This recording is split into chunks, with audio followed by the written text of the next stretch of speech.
Same technique I'm using for the other side. You might see me use the scrape away technique.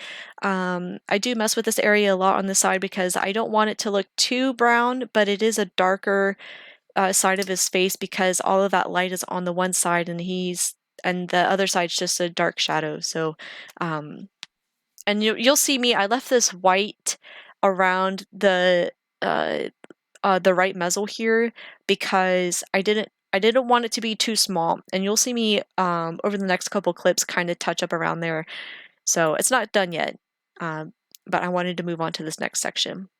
All right, so anyway, we'll cue the music and we'll just let this roll out, and I'll chime in here and there, and let you guys just watch and enjoy it.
All right, so you see me kind of work on this chin for a little bit here. Same technique, light colored embossing, and then I go in with all my different colors that I've used previously throughout this piece. And I just make sure that when you do this, since it is close up, you get your fur directions down. Like, I don't want to be going horizontally, right, with my furs. That would look kind of weird. Be like, why is his hair going sideways? The fur should go with the direction. Usually the fur goes in the direction of the structure of the animal.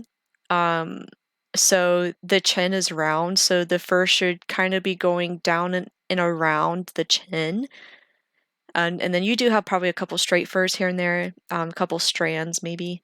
Uh, but yeah, we're just gonna finish this little chin up, and then we'll move on to the neck.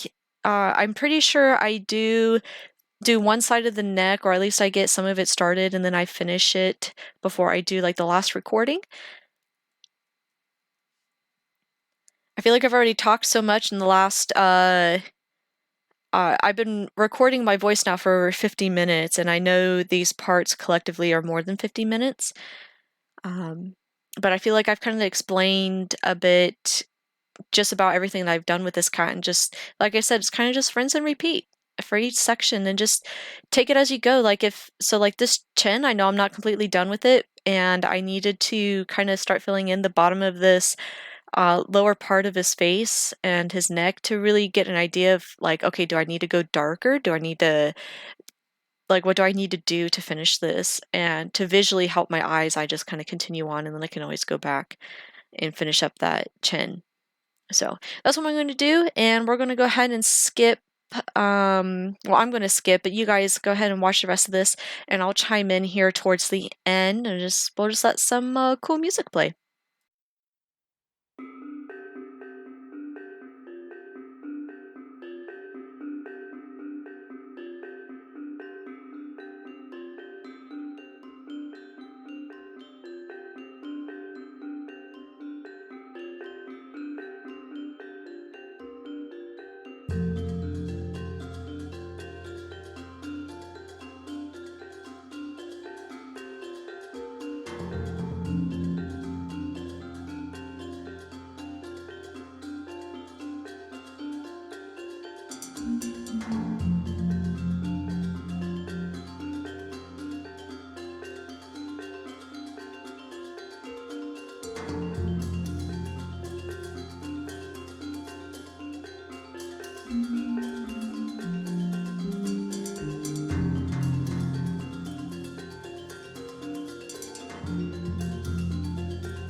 All right, so as we get to the end of this drawing, you might see me kind of touch up some areas. So this neck, I didn't want too detailed.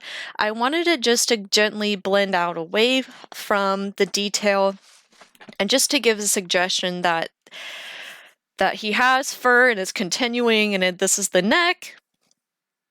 And it's going to help keeping the cat's head from just floating in midair.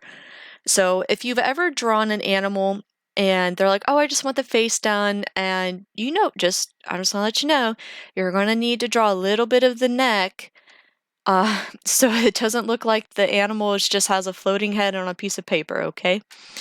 So I promise like no one's going to say, why did you draw the neck? I didn't want the neck. Unless they specifically say, don't draw the neck. I just want the face or the head of my animal done. Like when you draw a human, you don't just draw a floating head. Usually,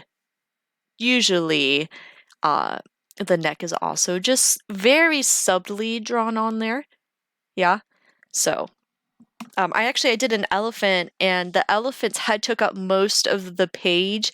So I did end up drawing it extremely subtle neck on it, though, just so that the brain, when you see it, your brain will autofill that in. So that kind of helped me out a little bit there. Oh, if you want to see any of my pictures that I have done or any commissions I've done, I do have a website. I'll link it in the bio, and we'll also I'll probably have like a little. I haven't edited my video yet, so I gotta pop it up there, and if it pops up, that's what it is. It's called CJGFineArt.co.